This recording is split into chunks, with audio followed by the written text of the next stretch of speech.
Extra curricular activities جو ہیں اور خاص طور پہ کھیلیں جو ہیں وہ انسان کے اندر بڑا ڈسپلن پیدا کرتی ہیں، اس کے اندر وسیع القلبی پیدا کرتی ہیں، اس کے اندر برداشت پیدا کرتی ہیں۔ اگر آپ ایک میچ ہار بھی گئے ہیں تو آپ میچ ہارنے کے بعد بھی اپنی مخالف ٹیم سے گلے ملتے ہیں اور آپ سمجھتے ہیں یہ کھیل تھا، کھیل کوئی کھیل کی طرح ہی رہنا چاہیے۔ تو اب یہ کھیلیں ختم ہو گئی ہیں، فزیکل کھیلیں، تو اس میں آپ دیکھ رہے ہیں کتنا فرق پڑ گیا ہے۔ جی سر، یہ ایکسٹرا کریکولر میرا خیال ہے نہیں تھیں، یہ کو کریکولر تھیں۔ اوکے، اور جب آپ بات کرتے ہیں نا، ابھی ہم نے بات کی کہ یہ گراؤنڈس ہوا کرتے تھے، تو یہ پارٹ ہوا کرتا تھا کہ آپ نے کسی نہ کسی ڈیبیٹس کے اندر، اسپورٹس کے اندر، اور کوئی ڈکلیمیشن کانٹیسٹ ہے، قرات ہے، یہ جو اسپیچز وغیرہ ہیں، جی تو ان کے اندر آپ نے ضرور حصہ لینا ہی لینا ہے۔ اس کے اندر پھر جو آپ نے بات کی کہ وسیع القلبی اور اسپورٹس مین اسپرٹ، کمپٹیشن، یہ ساری چیزیں پھر اس میں آتی تھیں۔ تو اب جب 3 مرلہ اسکیم آ گئی، یعنی کہ یہ جو کالجز، اسکولز اور یونیورسٹیز 3 مرلہ میں شفٹ ہو گئی، اب اس میں گراؤنڈ جیسی چیز کا نام ہی نہیں رہا۔ اوکے، اور پھر اس میں یہ جو چیزیں تھیں، اس میں کمپٹیشن، یعنی کہ آپ ڈگری تو ہر اسٹوڈنٹ لے رہا ہے، ہر اسٹوڈنٹ نے وہاں سے ڈگری لے کے ہی نکلنا ہے، لیکن یہ جو ساتھ میں سر لرننگ تھی نا، ٹریننگ تھی ایک طرح سے آپ کی، اور نرسری جو آپ نیشنل لیول کے اوپر اسکول کالجز دے رہے ہوتے تھے، اب وہ نہیں رہی۔ اور اس کے امپیکٹس آج آپ دیکھیں کہ پاکستان آئی تھنک 3 دفعہ کا اولمپکس چیمپئن ہے ہاکی کے اندر، 4 ٹائمز کا ورلڈ کپ چیمپئن ہے، چیمپئنز ٹرافی اس نے ون کی، ایشین گیمز ون کی۔ آج نیشنل گیم ہاکی کے طور پر ہم ہاکی کو نہیں جانتے، کیوں؟ نرسری نہیں رہی، اسکولز کالجز نرسری دیا کرتے تھے، وہ اب نہیں رہے۔ اور اب آپ دیکھیں کہ یہ جو کو کریکولر ہیں، ان کو اس طرح سے یونیورسٹیز کے اندر پارٹ کنسیڈر نہیں کیا جاتا۔ گورنمنٹ کالج لاہور کے اندر آپ دیکھیں کہ فیبرری سے لے کے اپریل تک یہ جو اسپرنگ والا سیزن ہے، یعنی کہ سردیاں ختم ہو رہی ہیں، اسپرنگ آ رہا ہے۔ اب تو خیر ہم نے ظلم کیا کہ 4 موسم ہوا کرتے تھے، ہم نے 5 بنا لیے، 2 غائب کر کے اس میں سے ایک 5واں ایڈیشن ہم نے اسموک کا کر لیا، اس میں آٹم بھی ختم کیا، اسپرنگ بھی ختم کیا، ایک 5واں ہم نے ایڈ کیا، وہ ہے اسموک والا سیزن۔ ٹھیک ہے جی، تو اب اتنی پرولانگڈ گرمیاں چلتی ہیں، سردیاں نام کی رہ گئی ہیں۔ اوکے، تو گورنمنٹ کالج لاہور کے اندر فیبرری سے اپریل تک جو تھا نا اسپرنگ والا سیزن، اس میں اینول گیمز، اسپورٹس ہوتی تھیں، اس میں ڈکلیمیشن کانٹیسٹ ہوا کرتے تھے، اس میں ادر جو کمپٹیشنز ہیں وہ ہوا دیکھنے جاتی تھی۔ جی بالکل ایسا ہی ہے، اور کالج، گورنمنٹ کالج کا میچ ہم خود بچپن میں جایا کرتے تھے۔ جی بالکل ایسا ہی ہے۔ اور الومنائز جو تھی، خوبصورت بات کی ڈاکٹر صاحب کہ آپ کے زمانے میں جو نالائق بچے ہوتے تھے وہ ٹیوشن پڑھا کرتے تھے، لیکن ٹیچرز جو تھے اگر وہ یہ سمجھتے تھے کہ ایک بچے کمزور ہیں یا امتحان قریب آ رہے ہیں تو وہ بغیر کسی مالی منفعت کے ایکسٹرا کلاسیں بھی لے لیتے تھے۔ اب یہ ہے کہ ایک بچہ صبح جاتا ہے اسکول، 3 بجے آتا ہے، 4 بجے وہ اکیڈمی چلا جاتا ہے۔ اب یہ ایک عجیب سا مافیا بن گیا ہے اور وہ سارے کھیلیں ویلیں سب ختم ہو گئی ہیں۔ آپ سمجھتے ہیں نا کیسا ہے اس میں سر؟ جو مین فیکٹر میں جس کی طرف میرا خیال ہے کہ انڈیکیٹ کرنا چاہوں گا وہ کیا ہے کہ آپ نے جیسے فرمایا کہ ٹیچر وداؤٹ اینی فی ایکسٹرا کلاسز کے اوپر چلا جاتا تھا اور اسٹوڈنٹس کو وہ کام کرواتا تھا ڈیورنگ ایگزام یا ایگزام کے قریب۔ اس میں جو سب سے بڑا مسئلہ ہے نا سر، وہ کیا ہے کہ ٹیچر کی جیب کے اوپر بھی ایفیکٹ آیا ہے، یعنی کہ ٹیچر کو جس طرح سے پے کیا جانا چاہیے وہ پے نہیں کیا جاتا۔ بالکل۔ اوکے، آپ ساری دنیا کے اندر دیکھیں کہ جن کے ایجوکیشنل سسٹمز بہت اچھے ہیں دنیا کے، ابھی ریسنٹلی ایک رینکنگ آئی ہے یونیورسٹیز کی، بلکہ کئی سالوں سے آ رہی ہے، تو اس میں امریکن اور UK کی یونیورسٹیز ٹاپ کے اوپر ہیں۔ بالکل۔ اسکولنگ سسٹم فن لینڈ کا دنیا کا ٹاپ کا ہے یا بہت اچھا ہے۔ اچھا، اس میں انہوں نے کیا کیا کہ ٹاپ کا جو میرٹ انہوں نے رکھا ہے نا، وہ ٹیچرز کا رکھا ہے۔ ہم نے کس کا رکھا ہے؟ MBBS کا۔ اوکے، اب آپ نے یہاں پہ اس کے اوپر ڈیمیج تو کر دیا کہ ایک اگر CSP کا جو اسکیل ہے وہ 17 ہے، پوری تحصیل اس کے پاس ہے۔ اوکے، اور ASP کے پاس پوری تحصیل ہے یا پورا ایک ضلع ہے یا ضلع کا کچھ حصہ ہے۔ ایک ٹیچر اگر PhD ہے تو ان کے جو پریولیجز ہیں، ان کے جو پرکس ہیں، بہت تفاوت ہے، بہت فرق ہے، بہت فرق ہے. یعنی اے سی صاحب جو ہیں وہ بہت بڑی گاڑی میں جا رہے ہوتے ہیں اور ٹیچر پیدل جا رہا ہوتا ہے، جس کی وجہ سے وہ اے ایس پی بنا ہے. جی جی بالکل بہت فرق ہے، آپ نے بالکل صحیح فرمایا. تو کہا جاتا ہے کہ اگر آپ نے ایک ضلع خراب کرنا ہے نا تو ڈی سی کوئی مطلب ایسا ویسا لگا دیں. اگر آپ نے پوری نیشن خراب کرنی ہے تو ٹیچر آپ ایسا ویسا لگا دیں. تعلیم میں وہ ہونی چاہیے. ٹھیک ہے نا. اب سوری آپ کی بات کٹ رہی ہے کہ جب ہم اس کو معمار قوم کہہ رہے ہیں تو پھر اس کو اس حساب سے آپ پے بھی تو کریں نا. آپ پھر کمپٹیشن یا آپ کمپیریزنس کر رہے ہوتے ہیں امریکن یونیورسٹیز کے ساتھ، بالکل یو کے کی یونیورسٹیز کے ساتھ، فن لینڈ کے ساتھ، فلاں کے ساتھ، فلاں کے ساتھ. لیکن آپ یہ بھی دیکھیں کہ ان کا ٹاپ کا جو میرٹ ہے، ٹاپ کا جو بندہ ہے وہ کس فیلڈ کو جوائن کرتا ہے. بالکل. ہمارے ہاں کیا ہوتا ہے کہ کوئی بھی ہوتا ہے M A, M Phil, P H D کر لیا، وہ جناب آ کے کھڑے ہو گئے اور ٹیچر بن گئے. نہیں، ایسا نہیں ہے. یہ ان سٹینڈرڈز کو بھی ہم نے امپروو کرنا ہے یا ہم نے ان کو ٹھیک کرنا ہے کہ ٹیچرز کی باقاعدہ ٹریننگ ہونی چاہیے. فرسٹلی تو یہ دیکھیں کہ ایپٹیچیوڈ ہے اس کا ٹیچنگ کا کہ نہیں ہے، پھر اس کو باقاعدہ ٹرین کریں. کیونکہ آپ نے پی ایچ ڈی کر لی اس کا یہ مطلب نہیں کہ آپ ٹیچر بہت اچھے ہیں. دیکھیں 3-4 چیزیں ہوتی ہیں. ایک ڈگری، دوسرا یہ ہے کہ نالج، یعنی کہ ضروری نہیں کہ ڈگری ہے پی ایچ ڈی تو نالج بھی آپ کے پاس ہے. تیسری چیز، ڈگری بھی ہے، نالج بھی ہے، کیا آپ کو امپارٹ کرنا بھی آتا ہے کہ نہیں آتا. ہاں، مطلب وہ جو ٹیچر میں کانفیڈنس ہونا چاہیے. ہاں، ٹیچر میں جو اسٹوڈنٹس کو فیس کرنا ہوتا ہے، ایبیلٹی. ہاں، ایبیلٹی ہونی چاہیے کہ آپ امپارٹ بھی کر پاتے ہیں کہ نہیں کر پاتے. ٹھیک ہے نا. یہ 3 چیزیں ہیں. تو یہ تیسری چیز کیسے آئے گی؟ ٹریننگ کے ساتھ. آپ یونیورسٹیز کا ڈیٹا اٹھا کے دیکھیں، یونیورسٹیز کا ٹیچرز کا پروفائل دیکھیں. میرا نہیں خیال کہ بہت کم لوگ جو ہیں وہ ٹرینڈ ہیں. اے جی سی نے ایک پروگرام سٹارٹ کیا تھا، فیکلٹی ڈیولپمنٹ پروگرام. اس کے اندر انہوں نے فیکلٹی کو ٹرین کیا. وہ پتہ نہیں، اب میرا نہیں خیال کہ وہ پروگرام چل رہا ہے کہ نہیں چل رہا. یہ ڈاکٹر جو تھے آئی تھنک جاوید لغاری صاحب، ان کے ٹائم کے اندر تھا، اور ڈاکٹر عطا صاحب کے ٹائم کے اندر تھا. اب میرا خیال وہ پروگرام نہیں چل رہا. کیوں؟ اوور آل ڈز لگا ہے نا. اگر فنڈنگ کو تو ایچ ای سی کو بھی لگا ہے، یونیورسٹیز کو بھی لگا ہے. وہ ڈاکٹر، آپ نے ان کا نام لیا، وہ ہائر ایجوکیشن کمیشن میں جب تھے تو انہوں نے بہت بچوں کو اسکالرشپ کے ذریعے باہر بھیجا.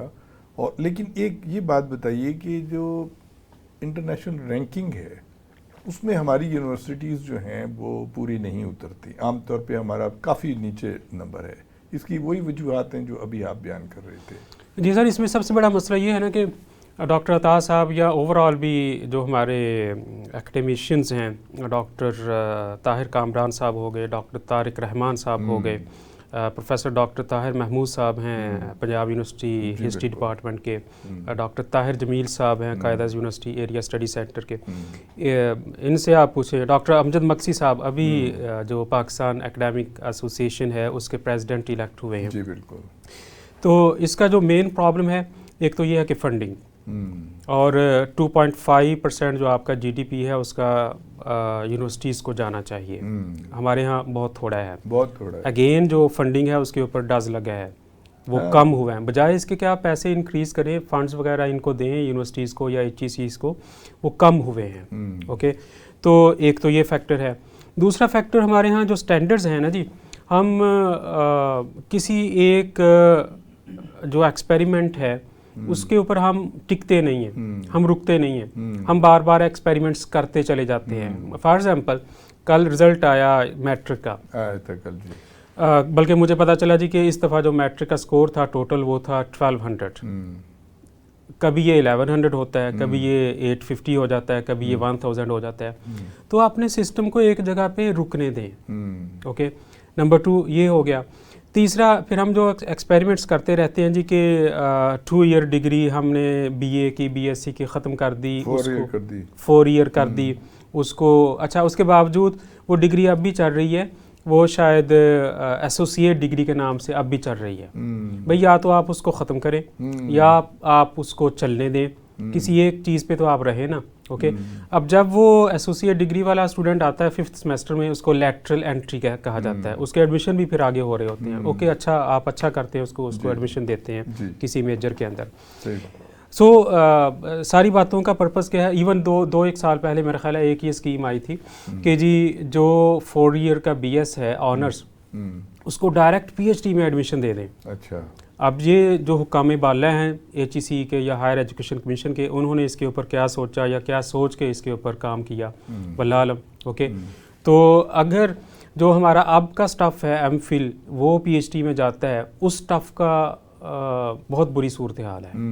اوکے، ایک ٹائم تھا کہ BA کی ڈگری یا MA کی ڈگری سر بہت بڑا آنر کنسیڈر ہوتی تھی، چند لوگ آپ کو ملتے تھے نا. پارٹیشن کے وقت تو میٹرک بہت بڑی ڈگری ہوتی تھی. جی جی، بہت بڑی ڈگری ہوتی تھی، بڑا پڑھا لکھا سمجھا جاتا تھا. BA والا تو اپنے نام کے ساتھ بھی BA لکھتا تھا. ہاں جی بالکل BA لکھا جاتا. اچھا، ایک اور بات بتائیے ڈاکٹر صاحب، آپ جو کہہ رہے ہیں ہمارے معاملات جو بہت بگڑ گئے ہیں، ایک تو یہ ہوا ہے کہ جو پرائیویٹ سیکٹر جو ہے وہ آ گیا ہے تعلیم میں، انہوں نے کمرشلائز کر دیا ہے، فیسیں بہت زیادہ کر دی ہیں. دوسرا ایک بہت بڑا پرابلم یہ ہے کہ جو گورنمنٹ سکولز ہیں اور کالجز ہیں، ان کا معیار اس وجہ سے کم ہو گیا ہے کہ جیسے آپ فرما رہے تھے کہ ان کی فنڈنگ بھی صحیح نہیں ہے، ان کے ٹیچرز کی ٹریننگ بھی صحیح نہیں ہے. تو ایک عجیب و غریب سا ماحول پیدا ہو گیا ہے کہ ماں باپ بہت پریشان ہیں، تعلیم بہت مہنگی ہو گئی ہے. ہم کسی طریقے سے سرکاری اسکولوں کا سٹینڈرڈ صحیح کر سکتے ہیں؟ سر ابھی ہم بات کر رہے تھے نا یہ کہ پرانے اسکولز اور ٹیچرز اور ٹریننگ اور ایجوکیشن، یہ ساری چیزیں، اسی کو میرا خیال ہم اگر کنٹینیو کریں یا اسی کوشچن کا یہ سیکنڈ پارٹ آپ کا اگر ہم اس کو کنسیڈر کر لیں، تو آپ یہ دیکھیں کہ پاسٹ کے اندر تعلیم اور تربیت مطلب ہے کہ ایک ہی ورڈ کی کنسیڈر ہوا کرتا تھا. اوکے، اب اس کا کیا مطلب ہے کہ تعلیم تو آپ کے پاس آ رہی ہے، ایجوکیشن آپ کو دی جا رہی ہے، لیکن اس کے اندر ٹیچر آپ کو ٹرین بھی کرتا تھا مورلی کہ آپ نے بڑے سے کیسے بات کرنی ہے، چھوٹے سے آپ نے کیسے بات کرنی ہے، کردار سازی. محلے گلیوں کے اندر ایک کامن سی چاچے مامے تائے پھوپھیاں خالائیں ہوا کرتی تھی، وہ آپ کو پوچھ لیتے تھے کہ جی آپ یہ غلط حرکت کر رہے ہیں تو آپ کون ہیں، کس کے بیٹے ہیں، صحیح بات، کس فیملی سے بلانگ کرتے ہیں. اوکے، یہ فیکٹر ختم ہو گیا. اب آپ کسی سے پوچھ کے تو دکھائیں، نہیں جی وہ تو لڑنے کو تیار ہے. ایک یہ فیکٹر بہت بڑا امپیکٹ آیا، بہت بڑا امپیکٹ. اور پھر یہ جو کرونا درمیان میں آیا، آن لائن جو ہم نے کیا، اس نے بہت امپیکٹ کیا. جو اب جو اسٹوڈنٹ آ رہا ہے ہمارے پاس، وہ کرونا اسکالرز ہم ان کو کہتے ہیں، یعنی کہ ادب آداب نام کی، تمیز نام کی کوئی چیز نہیں. اچھا، ایک اور بات بتائیے، سوری اگر اسی کو ہم کنٹینیو کریں تو بالکل آپ کہہ رہے ہیں. یہ بتائیے کہ ایک ہمارے یہاں سلیبس میں بڑا فرق ہے، یعنی ایک جو انگلش میڈیم کا بچہ ہے اور جو ایک ٹاٹ والا بچہ ہے، اس کی زمین آسمان کا فرق ہے. یہ بھی آئندہ اس کے فیوچر کے لیے بڑی خطرناک بات ہوتی ہے. جی ہمارے ہاں جی اگر ہم سارے سسٹمز ملا کے دیکھیں نا جی، یہ انگلش میڈیم، گرامر، ٹاٹ school, government schools, Iqra, Dar Arqam, فلاں فلاں فلاں، یہ کوئی 18 ٹائپس کے یہ سسٹمز بنتے ہیں جو اس وقت ہمارے ہاں رن کر رہے ہیں. اب ہونا کیا چاہیے کہ ایجوکیشن جو ہے نا جی، یہ ایک بڑا سینسٹیو ایریا ہے، اور اس کو فیڈرل ایریا یا فیڈرل جو سسٹم ہے اس کا پارٹ ہونا چاہیے. پتہ نہیں یہ غلط کیا صحیح کیا کہ یہ جو 18th امینڈمنٹ تھی اس کے اندر اس کو ایجوکیشن کو ہم نے صوبوں کو دے دیا. جی جی بالکل ٹھیک ہے نا جی. تو یہ بہت بڑا ایک میرا خیال ہے پرابلم ہے کہ اس کو فیڈرل ایجوکیشن کو فیڈرل کا پارٹ ہونا چاہیے اور تھا، یونینیمس اس کی پالیسی ہونی چاہیے، ایک سنگل کریکولم ہونا چاہیے، جیسے آپ فرما رہے ہیں ایک کریکولم ہونا چاہیے تھا. اور جو ویسٹرن اسٹیٹس یا ڈیولپڈ اسٹیٹس جن کی ہم نے بات کی، UK، امریکہ، تو ان کے یہاں ٹھیک ہے کچھ چیزیں ایسی ہیں جو پروونسز کے پاس ہیں یا اسٹیٹس کے پاس ہیں، لیکن ایجوکیشن اوور آل ایک فیڈرل پارٹ کنسیڈر کیا جاتا ہے. اوکے، تو اس کے اندر میرا خیال ہے ایک پرابلم یہ ہے، جہاں اور بہت سارے پرابلمس ہیں. ہمارے ہاں سنگل کریکولم نہیں ہے، کہیں پہ آپ دیکھیں کہ مدر ٹنگ پڑھائی جا رہی ہے، کہیں پہ نہیں پڑھائی جا رہی. ٹھیک ہے نا. تو یہ چیزیں جو ہے نا وہ پھر آگے جا کے یہ والا سٹف، اسی کے ساتھ اگلا پوائنٹ پھر یہ بنتا ہے کہ اگر ہائر ایجوکیشن کمیشن بنا تھا، اس کے پیرالل ایک لوور ایجوکیشن کمیشن بھی بننا چاہیے تھا کہ جس نے آپ کو ہائر کو نیچے سے سٹف دینا ہے. ٹھیک ہے، اوپر آپ نے بلڈنگ بڑی اچھی بنا لی، بیسمنٹ ہے کوئی نہیں، اس کی بیس یا فاؤنڈیشن ہے کوئی نہیں. اوکے، نیچے سے سٹاف آپ کے پاس اچھا نہیں آ رہا.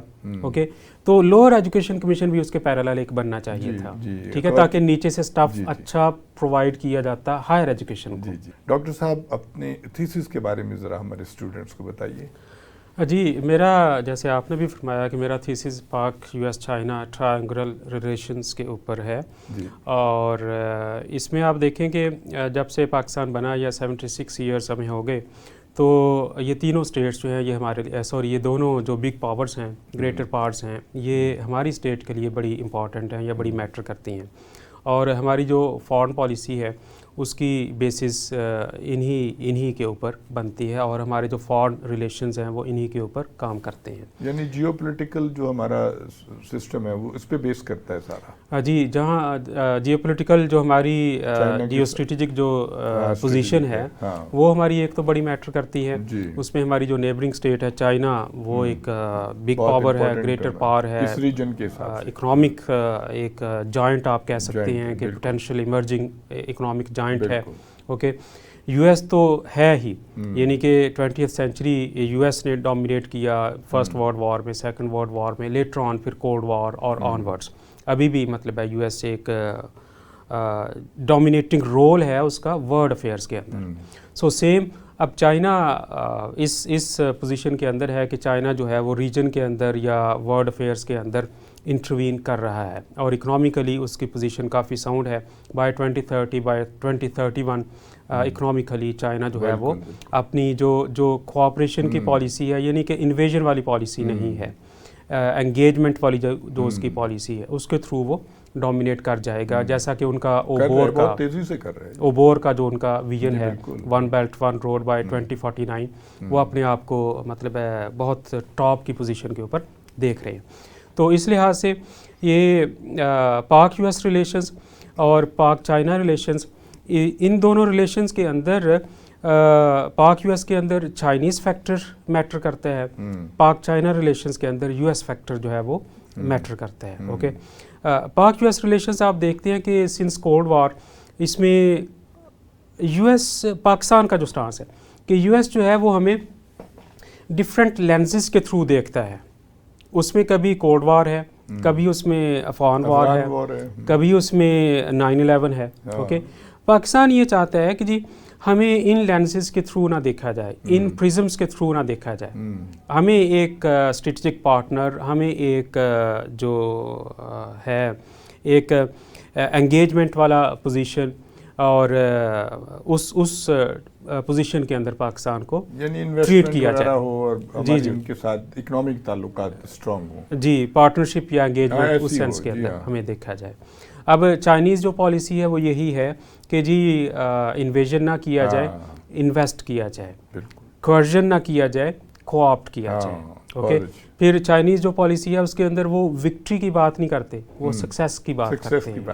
بہت بڑی بات ہے. تو وکٹری کے اندر تو ہوتا ہے نا کہ آپ نے ملیامیٹ کر دیا آپ نے ڈومینیٹ کر دیا امریکہ ہمیشہ کرتا رہا ہاں کہ انویٹ کر کے آپ نے تو اگلی اسٹیٹ کو ٹوٹلی ڈومینیٹ کر دیا. نہیں وہ کہتے ہیں جی کہ سکسیس کے جس کے اندر ہماری کچھ اچیومنٹس ہوں اور اس کے اندر اگلی اسٹیٹ جو ہے دوسری اسٹیٹ جو ہے پارٹنر اسٹیٹ جو ہے اس کے ڈیمیجز نہ ہوں اس کا لاس نہ ہو. اوکے جی تو میرا تھیسس ان لائنز کے اوپر ہے اور میرا جو ون لائنر ہے تھیسس کا وہ آپ یہ کہہ سکتے ہیں میری جو اسٹڈی ہے یا میری ایک جو ایفرٹ ہے وہ یہ ہے کہ میرا جو ٹائم ہے نا جی تھیسس کا ٹائم لائن وہ 9/11 سے لے کے 2018 ہے کہ ایک میڈیم رینج کی پاور یا ایک اسمالر رینج کی پاور پاکستان اس نے at a time 2 greater powers کے ساتھ کیسے الائن کیے رکھا کیسے اپنے آپ کو انگیج رکھا. یہ میرے تھیسس کا ون لائنر ہے. موروثی سیاست آ گئی ہے یہ تو کاروبار لگتا ہے کہ باپ کے بعد بیٹا اور بیٹے کے بعد بیٹی اور فلانا. اب آپ دیکھیے جو ہمارے یہاں پولیٹیکل سلوگنز لگائے گئے جیسے کہ کالا باغ ڈیم کے اوپر یہ ایک پولیٹیکل ایشو بنایا گیا نا اس کا ہماری اکانومی سے تو کوئی تعلق نہیں ہے. اب کیونکہ وقت ہمارے پاس تھوڑا ہے تو یہ آپ آخر میں یہ بتائیے گا کہ یہ جو پولیٹیکل پولرائزیشن ہے اس کا جو آپ حل بتا رہے ہیں وہ ڈائلاگ ہے. یعنی چارٹر آف ڈیموکریسی ہوا تھا بے نظیر اور نواز شریف کی طرح اسی لیے وہ کہتے ہیں چارٹر آف اکانومی بھی ہونا چاہیے. تو مطلب اس وقت جس طرح ہم انحطاط اور زوال کی طرف جا رہے ہیں معاشی حالات بہت خراب ہیں تو اس وقت تو بہت سخت ضرورت ہے کہ سب سر جوڑ کے بیٹھیں. آپ اس میں کیا فرمائیں؟ جی سر بالکل ایسا ہوتا ہے. ساؤتھ افریقہ نے یہ کیا یا ادر اسٹیٹس کے ماڈلز بھی ہمارے ہاں موجود ہیں ان ماڈلز کو ہم کاپی کر سکتے ہیں ریویو کر سکتے ہیں. تو اگین بات کہاں پہ آ کے رکے گی؟ بات آ کے رکے گی جن لوگوں کو ہم نے الیکٹ کیا ہے، ہماری جو پولیٹیکل لیڈرشپ ہے ان کو ایک جگہ پہ آنا ہوگا، اور اپنی جو ایگوز ہیں نا جی، ہر کسی کی بڑی بڑی ایگوز ہیں، نام نہاد قسم کی ایگوز ہیں، ان کو ذاتی مفادات زیادہ ہیں اس میں، اسٹیٹ انٹرسٹ کے لیے ان کو تھوڑی دیر کے لیے بیک اینڈ پہ رکھیں، باہر رکھیں، کمرے کے باہر، بالکل بالکل، اور ان ساروں کو میں تو یہ بھی کہوں گا کہ ان کو ڈنڈے کے زور پر بٹھائیں، جب تک سولوشن نہیں کوئی نکلتا، 1 ہفتہ 2 ہفتہ 3 ہفتہ 4 ہفتہ بند کر دیں، جب تک یہ فیصلہ نہ کر سکے، جب تک کوئی سولوشن نہیں نکلے۔ وہ چارٹر آف ڈیموکریسی ہو سکتا ہے، اکانومی ہو سکتا ہے، تو میرا خیال ہے کہ جب تک کوئی سولوشن، کوئی ایک پوائنٹ، کوئی ایک ایجنڈا کہ اچھا اس میں پھر کیا ہوگا، ایگو کے ساتھ ساتھ کچھ گیو اینڈ ٹیک، کچھ کمپرومائزز بھی کرنا پڑیں گے، کن کو؟ اسٹیک ہولڈرز کو۔ بالکل۔ سو اب اسٹیٹ بچے گی تو سر ہم رہیں گے نا، بالکل بالکل، اسٹیٹ اللہ نہ کرے کوئی مسئلہ ہوا تو میں اور آپ کی جو ایگوز ہیں وہ کس کام کی، کس کام آئیں گے؟ ٹھیک ہے جی۔ تو ساری دنیا، وہ ساؤتھ افریقہ کی ہم نے مثال دی کہ ٹروتھ اینڈ ریکنسلیشن انہوں نے ایک کیا، تو اس کے اندر انہوں نے اپنے کچھ کمپرومائزز کیے، اوکے، اور اسی طرح باقی اسٹیٹس کے اندر بھی کچھ ماڈلز ایسے موجود ہیں، ہم ان کو فالو کر سکتے ہیں، کاپی کر سکتے ہیں، ٹھیک ہے جی۔ خواتین و حضرات، آپ ڈاکٹر محمد طاہر رشید صاحب کی گفتگو سن رہے تھے، بڑے مفید مشورے انہوں نے دیے ہیں اور بڑی انفارمیٹیو گفتگو کی ہے، اس سے سوچ اور ہماری فکر کی نئی راہیں ہموار ہوں گی، اور ہمیں یقین ہے کہ ہمارے جو اسٹوڈنٹس خاص طور پہ طلباء و طالبات اس پروگرام کو سن رہے ہوں گے، انہیں بہت سی نئی معلومات ملی ہوں گی۔ بہت شکریہ ڈاکٹر صاحب، آپ ہمارے پروگرام میں تشریف لائے۔ خواتین و حضرات، ہارون عباسی کو اجازت دیجیے۔